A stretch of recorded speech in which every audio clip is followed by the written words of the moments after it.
नमस्कार, शिवन्या पाटील चॅनेलमध्ये आपल्या सगळ्यांचे स्वागत आहे. आज आपण नवनाथ भक्तिसार अध्याय 14 पाहणार आहोत. बायकोच्या दुष्ट सल्ल्यानुसार गोपीचंदाने जालिंदरनाथास खड्ड्यात पुरले, हे आज आपण या अध्यायात पाहणार आहोत. जालिंदरनाथाचा उपदेश मैनावतीने घेतल्यानंतर तिला झालेला आनंद पोटात मावेनासा झाला व आज जन्मास आल्याचे सार्थक झाले असे तिला वाटले. परंतु आपला पती त्रिलोचन याच्या शरीराची स्मशानात जशी राखरांगोळी झाली तशीच आपला पुत्र गोपीचंद याची व्हायची म्हणून तिला परम खेदही झाला. म्हणून मुलाला 2 बोधाच्या गोष्टी सांगण्यासाठी ती बहुदिवसपर्यंत संधी पाहत होती. माघ महिन्यात एके दिवशी मैनावती महालाच्या गच्चीवर थंडीच्या निवारणासाठी उन्हात बसली होती. त्या संधीस गोपीचंद राजा खालच्या बाजूस रत्नखचित चंदनाच्या चौरंगावर बसून अंगास स्त्रियांकडून सुवासिक तेल अर्गजे लावून घेत होता. सभोवती दुसऱ्या सुंदर स्त्रियाही होत्या. अशा मोठ्या चैनीमध्ये राजा स्नान करण्याचा बेतात होता. तो वरती मैनावतीला हे गोपीचंदाने सुंदर शरीर नाश पावणार म्हणून वाईट वाटले. तिला त्याच वेळेस दुःखाचा उमाळा येऊन रडू लोटले. ते काही केल्या आवरेना. तिचे ते अश्रू राजाच्या अंगावर पडले तेव्हा राजा चकित होऊन ऊन पाणी कोठून पडले म्हणून इकडे तिकडे पाहू लागला. तेव्हा मांडीवर आपली आई रडत बसली आहे असे त्याला दिसले. त्यावेळी राजा चूळ भरून दात घासीत होता. त्यावेळी राजा नंतर तसाच उठला व मातोश्रीपाशी गेला आणि तिच्या पाया पडून हात जोडून उभा राहिला. नंतर तिला म्हणाला, मातोश्री, रडण्याचे कारण काय ते मला कृपा करून लवकर सांगावे. तुला कोणी गांजले ते त्याचे डोळे फोडून टाकतो. जर मी तुझे दुःख निवारण न केले तर तुझ्या पोटी मी व्यर्थ जन्म घेतला. तुझ्या मनाला संतोष होण्यासाठी मी कोणती गोष्ट करेन ती करताना प्रत्यक्ष प्राणावरी बेतले तरी तुझे दुःख निवारण केले वाचून राहणार नाही.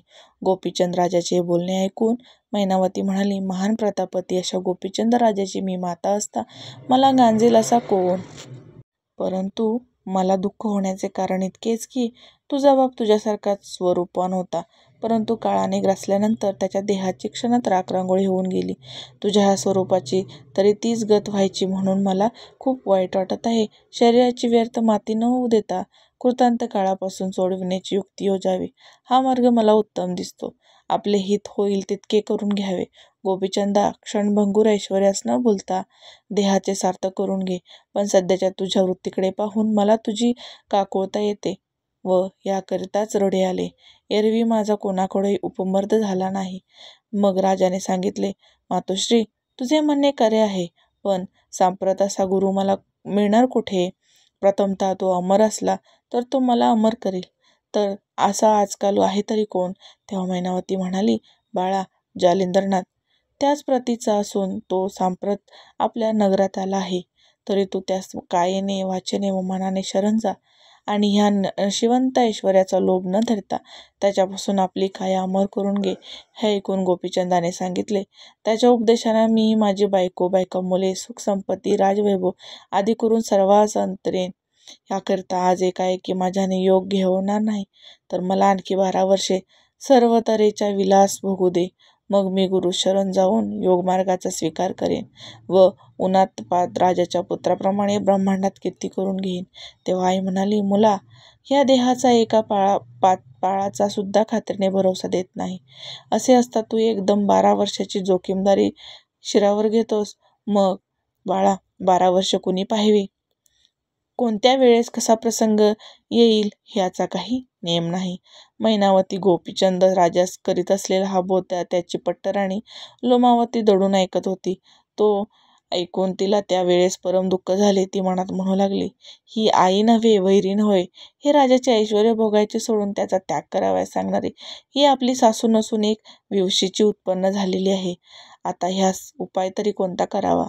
अशा अनेक कल्पना तिच्या मनात येऊन ती आपल्या महालात गेली व तळमळत राहिली.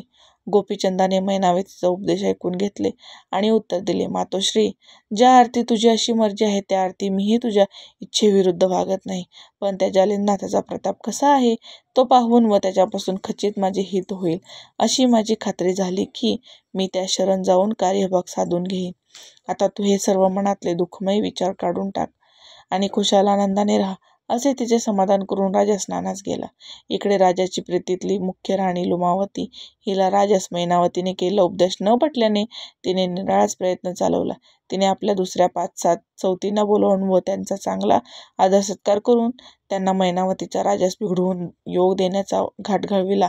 ती म्हणाली, गोपीचंद राजास जगातून उठवून लावण्याचा मैनावती मनसुबा करीत आहे. जालिंदर म्हणून कोणी एक ढोंगी गावात आला आहे व त्याचा अनुग्रह राजास देऊन त्याला जोगी बनवण्याची तिची इच्छा आहे. मैनावतीचे ते बोलणे प्रत्यक्ष मी आपल्या कानाने ऐकले. तिच्या उपदेशाने राजानेचेही मन वळले. त्याचे मन उदास झाल्यावर राजवैभव सर्व संपेलच म्हणायचे. मग आपल्या तरी जगून कोणता उपयोग घडायचा? परचक्र येऊन सर्व वैभवाची धूळधाण होऊन जाईल. तरी असे न होऊ देण्यासाठी आताच एखादी युक्ती काढा, म्हणजे त्याचा ती बेत आपणास मोडता येईल. लुमावतीने सवतींच्या मनात अशा तऱ्हेने विकल्प भरवून त्यांची मने दूषित केली, परंतु कोणाचीही चांगली युक्ती सुचेना. त्या अवघ्या जणी चिंतेत पडून रडू लागल्या. ते पाहून लुमावती हिने आपला विचार केला. मैनावतीचा खोटा आळ घेतल्याखेरीज प्रसंगातून सुटका नाही, म्हणून राजासे सांगाव की जालिंदर म्हणून तो वैरागी गावात आला आहे. त्याची बायकांवर वाईट नजर असून मैनावतीस कामविकार सहन होत नसल्यामुळे ती त्याच्या नादी लागली आहे. तसेच राजाचा बोध करून व त्यास योग देऊन तीर्थाटनास पाठवावे. जालिंदरास राज्यावर बसवून आपण निर्धास्तपणाने त्या जालिंदरासमगे विषयविलासाचा भोग घ्यावा, असा त्या दोघांचा मतलब आहे. असे आपण राजास सांगून मनात विकल्प येऊ दिला पाहिजे, म्हणजे राजास अतिशय क्रोध येईल व तो जालिंदराचा एका क्षणात नाश करेल. तो बेत लुमावतीने इतर स्त्रिया सांगितला व त्यांना तो पसंत पडून त्या सर्व आपापल्या महागलात निघून गेल्या.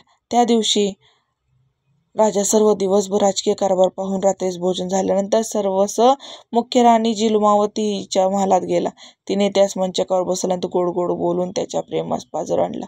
तो पूर्ण प्रेमात आल्यावर ती हात जोडून म्हणाली, माझ्या ऐकण्यात एक गोष्ट आली आहे, पण ती तुमच्यापाशी सांगायस मला भीती वाटते. न बोलता तशीच गुप्त ठेवली तर मोठा अनर्थ घडून येईल, अशी मी दोघींकडून चिंतेची पडत आहे. तेव्हा राजा म्हणाला, तू मनात काही चिंता आणल्याशिवाय निर्भयपणे मला सांग, मग अभयवचन देत असाल तर बोलते. असे तिने त्यास सांगितल्यावर त्याने तिला अभयवचन दिले. नंतर तिने संकेत केल्याप्रमाणे वरील सर्व मजकूर समजाविला आणि म्हटले, आमच्या सौभाग्य सुखाचा बाध न येण्यासाठी तुम्ही बारकाईने दूरवर विचार करून जे बरे दिसेल ते करा. तो मजकूर राजाने ऐकल्यावर त्यास ते खरे वाटून रागाने तो अगदी लाल होऊन गेला. मग राजाने प्रधानास सांगून जालिंदरास आणले. एक मोठी खाच आणून त्यात ती लोटून दिली. मग त्यावर घोड्याची लिट्ट खालून भरून टाकली आणि जर ही गोष्ट कोणाकडून उघडीस आली तर त्यास जीवे मारून टाकीन, अशी त्यावेळेस आणणाऱ्यास ताकीद दिली. राजा प्राण घेईल त्या भीतीस्तव ही गोष्ट कोणी उघडीस आणली नाही व मध्यरात्रीच्या सुमारास कार्यभाग करून घेतल्यामुळे ही गोष्ट लोकांना समजली नाही. दुसऱ्या दिवशी सकाळी जालिंदर कुठे गेला याची वार्ता गावभर पसरली. तेव्हा तो वैरागी असल्यामुळे लोक त्याच्याविषयी अनेक तर्क योजू लागले. गुरुजी निघून गेल्याची वार्ता दासीने मैनावती सांगितली. तेव्हा तिला फार दुःख झाले. पुत्रासमोर करून घेण्याचा तिने योजलेला बेत जागच्या जागी राहून गेला. हे पाहून मैनावतीस परम दुःख झाले, पण राजांना परमानंद झाला आणि गावकऱ्यास त्या साधूचे दर्शन अंतरले. जालिंदर त्या खड्ड्यात वज्रासन घालून आकाशशास्त्राची योजना करून स्वस्थ बसून राहिला. आकाशशास्त्र सभोवती असल्याने त्यावर वज्रास्त्राची योजना केल्याने लीद वरच्यावर राहून गेली, त्यामुळे त्यास खड्ड्यात निर्भयपणाने राहता आले. असा होता नवनाथ भक्तिसार अध्याय 14वा. तुम्हाला आवडला असेल तर माझ्या चॅनेलला लाईक, शेअर आणि सबस्क्राईब करा. धन्यवाद.